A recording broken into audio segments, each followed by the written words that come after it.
नमस्कार. तुम्ही जर यास पहिल्यांदा गुलाबजाम करत असाल, तरीही तुमचेही गुलाबजाम माझ्यासारखे मस्त रसरशीत, टम्म फुगलेले आणि परफेक्ट पाकात मुरलेलेच बनतील. आणि हो, पाक कसा करायचा? काय प्रमाण वापरायचं?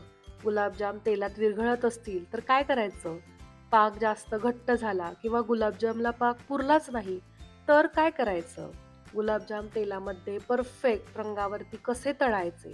याची मी सर्व सविस्तर माहिती या व्हिडिओमध्ये सांगितलेली आहे. त्यामुळे रेसिपी शेवटपर्यंत नक्की बघा. तर गुलाबजामसाठी इथे मी अर्धा किलो खवा घेतलेला आहे. जेव्हा आपण डेअरीमधून खवा घेऊन येतो, त्यावेळेस आपल्याला गुलाबजामसाठी हवा आहे याची आपल्याला त्यांना कल्पना द्यायची आहे. मग आपल्याला ते त्यानुसार योग्य खवा देतात. खवा घेतला की तो आपल्याला एका मोठ्या परातीमध्ये काढून घ्यायचा आहे किंवा मग मोठ्या ताटामध्ये काढायचा आहे. खव्याचे 2 भाग करून घ्यायचे आणि एक भाग पहिल्यांदा व्यवस्थित आपल्याला अगदी मऊ होईपर्यंत मळून घ्यायचा आहे. जर यामध्ये काही गाठी असतील तर त्या काढून घ्यायच्या आणि व्यवस्थित अगदी आपण भाकरीचं पीठ ज्या पद्धतीने मळतो त्याच पद्धतीने हा खवा व्यवस्थित हाताने मळून घ्यायचा आहे. जोपर्यंत आपला खवा मऊसूत होत नाही तोपर्यंत आपल्याला तो मळून घ्यायचा आहे. अशा पद्धतीचा खवा व्यवस्थित मऊ झाला की राहिलेला दुसरा भाग सुद्धा व्यवस्थित मळून घ्यायचा आणि तोही मऊ होऊन द्यायचा. नंतर सर्व खवा एकजीव करून घ्यायचा आणि त्याचा आपल्याला गोळा बनवून घ्यायचा आहे. आता गुलाबजामच्या व्यवस्थित बाइंडिंग येण्यासाठी आपल्याला यामध्ये मैदा घालायचा आहे.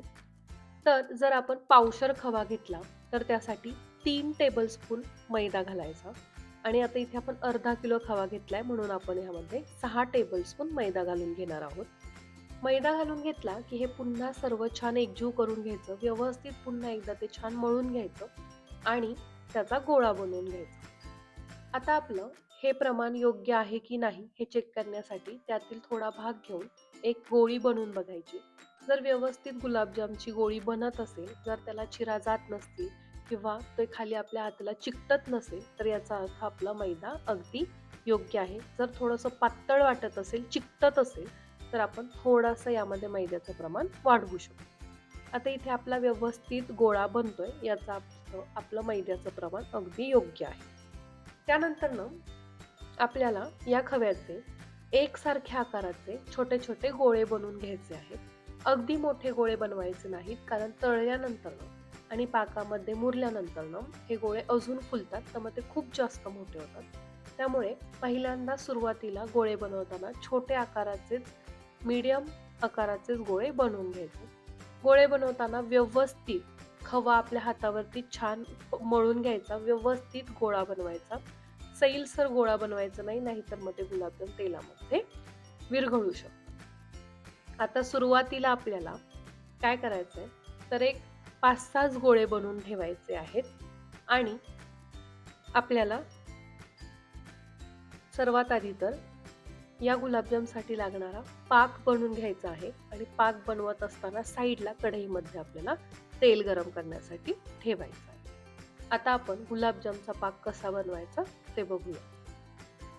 तर पाक बनवण्यासाठी इथे मी मोठी कढई घेतली आहे. ती बारीक गॅसवरती गरम करण्यासाठी ठेवली आहे. आता साधारण आपला एक 2 कप खवा होता. तर 2 कप खवा असेल तर आपल्याला त्याच्यात दुप्पट साखर घालायची असते. त्यामुळे इथे मी 4 कप साखर घेतली आहे. 4 कप साखरेसाठी मी 3 कप यामध्ये पाणी घालून घेणार आहे. गुलाबजामचा पाक हा खूप घट्ट नसतो, पातळ असतो. त्यामुळे 4 कप साखरेसाठी 3 कप पाणी हे योग्य प्रमाण आहे. जर तुम्ही 2 कप साखर घेतली तर 1.5 कप पाणी घालायचं. त्यानंतर गॅसची फ्लेम मोठी करायची आणि साखर विरघळेपर्यंत हे आपल्याला सतत हलवत राहायचं आहे. साखर व्यवस्थित आपली विरघळत आली की थोडासा साखरेमुळे पाकाचा रंग गडद होतो. तर असं होऊ नये, पाक आपला छान शुभ्र दिसावा आणि पाकाला छान ग्लेज यावी त्यासाठी आपल्याला यामध्ये एक सिक्रेट इन्ग्रेडियंट घालायचा आहे. तो म्हणजे आपल्याला यामध्ये एक 3 ते 4 चमचे दूध घालायचं आहे. दूध घातल्यामुळे पाकाचा रंग सुधारतो. आता दूध घातलं की आपल्याला याला एक छान उकळी येऊन द्यायची आहे. उकळी आली की दुधामुळे या पाकावरती एक प्रकारची मळी तयार होते, म्हणजे असा फेस तयार होतो घट्टसर. ती मळी आपल्याला व्यवस्थित अलगद काढून टाकायची आहे. आता पाक कितीपर्यंत उकळायचा, किती तारेचा पाक करायचा? तर गुलाबजामसाठी आपल्याला 1 तारी 2 तारी पाक करावा लागत नाही. फक्त पाक 1-2 व्यवस्थित उकळ्या येईपर्यंत उकळून घ्यायचा असतो. मोठ्याच गॅसवरती आपल्याला पाक उकळून घ्यायचा आहे. व्यवस्थित तुम्ही बघू शकता इथे 2 व्यवस्थित उकळ्या मी येऊन दिलेल्या आहेत. व्यवस्थित उकळी आली की आपल्याला गॅस लगेचच बंद करून घ्यायचा आहे. थंड झाल्यानंतर हा पाक थोडासा घट्ट होतो. आत्ता जरी पातळ वाटला तरी थंड झालं की तो घट्ट दिसतो. आणि ही जी दुधामुळे पाकावरती मळी आली आहे ती व्यवस्थित काढून टाकायची. आता आपण गॅस बंद केलेला आहे, मळी काढून टाकली आहे. त्यानंतर यामध्ये मी अर्धा चमचा वेलची पूड घालणार आहे. यामुळे पाकाला खूप छान चव येते, गुलाबजाम मस्त बनतात. आणि जर तुमच्याकडे केशर असेल तर एक केशरच्या 6 ते 7 काड्या घालायच्या. त्यामुळे केशर घातल्यामुळे सुद्धा पाकाला सुंदर रंग येतो आणि छान चवही येते. आता इथे आपला पाक बनून तयार आहे. आता मी जी आपण तेल गरम करायला ठेवली होती त्या कढईमध्ये आपल्याला जो आपण खव्याचे गोळे बनवलेत, छोटे गुलाबजाम बनवलेत, ते आपले विरघळतायत का हे आपल्याला चेक करायचं.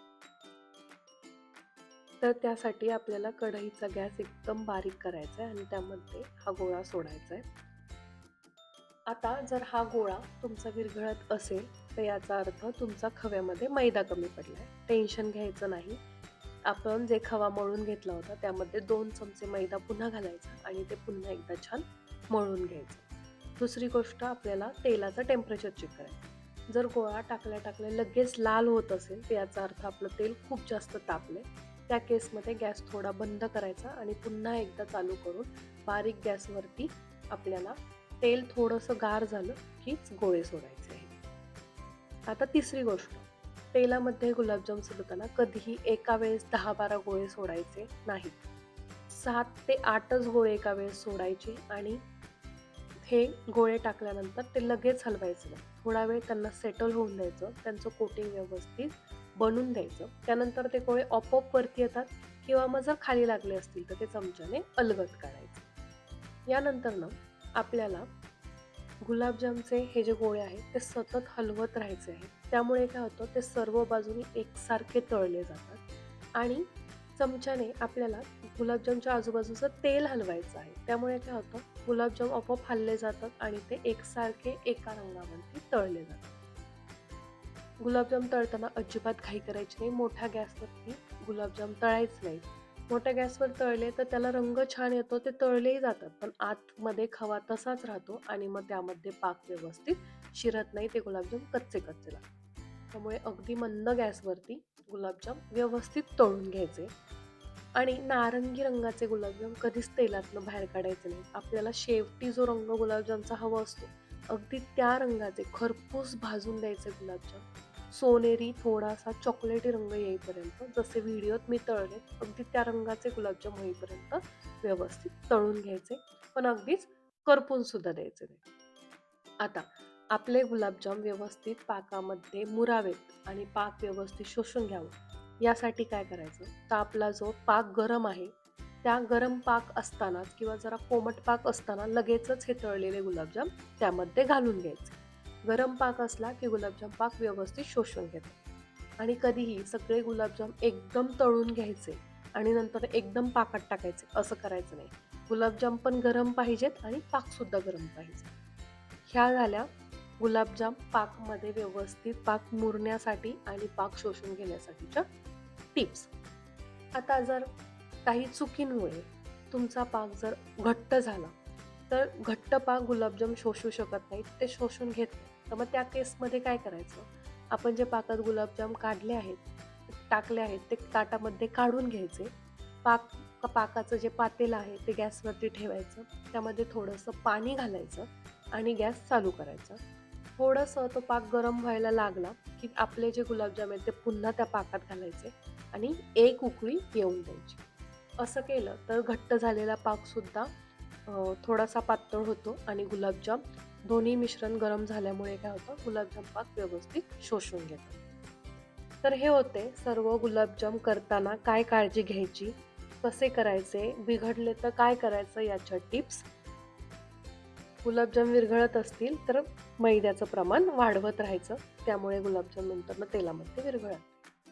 तर तुम्हाला आपली ही आजची रेसिपी कशी वाटली हे मला कमेंटमध्ये नक्की सांगा. आणि हां, गुलाबजाम एक 5 ते 6 तासांसाठी पाकामध्ये व्यवस्थित मुरून द्या.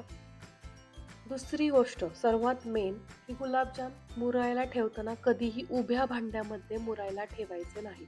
एखाद्या डब्यामध्ये वगैरे कधीच ठेवायचे नाही. त्यामुळे काय होतं, खालचे गुलाबजाम व्यवस्थित पाक शोषून घेतात, पण वरचे गुलाबजाम तसेच राहतात. त्यामुळे नेहमी एखाद्या पसरट भांड्यामध्ये गुलाबजाम मुरायला ठेवायचे. त्यामुळे सर्व गुलाबजामला एकसारखा पाक मिळतो. सर्व गुलाबजाम एकसारखे पाकात मुरले जातात. तुम्ही पाहू शकता मी एका पसरट भांड्यामध्ये इथे गुलाबजाम मुरायला ठेवले होते. सर्व गुलाबजामनी पाक व्यवस्थित शोषलाय, व्यवस्थित मुरले गेले. आणि आपण जे साखरेमध्ये थोडंसं दूध घातलं होतं, त्यामुळे तुम्ही बघू शकता पाकाचा रंगही छान आलाय, त्याला एक छान ग्लेजही आलेली आहे. तर ही होती आपली गुलाबजामची सविस्तर रेसिपी. तुम्हाला आपला आजचा व्हिडिओ कसा वाटला हे मला कमेंटमध्ये नक्की सांगा. व्हिडिओ आवडला असेल तर व्हिडिओला लाईक आणि शेअर करा. आणि आत्तापर्यंत जर तुम्ही आपल्या चॅनलला सबस्क्राईब केलं नसेल तर नक्की करा. अशा छान छान रेसिपीज बघण्यासाठी स्नेहाज किचन स्टोरीला नक्की सबस्क्राईब करा, व्हिडिओला लाईक करा, तुमच्या मित्रमैत्रिणींबरोबर शेअर करा. भेटूया पुन्हा एकदा नवीन व्हिडिओमध्ये. धन्यवाद.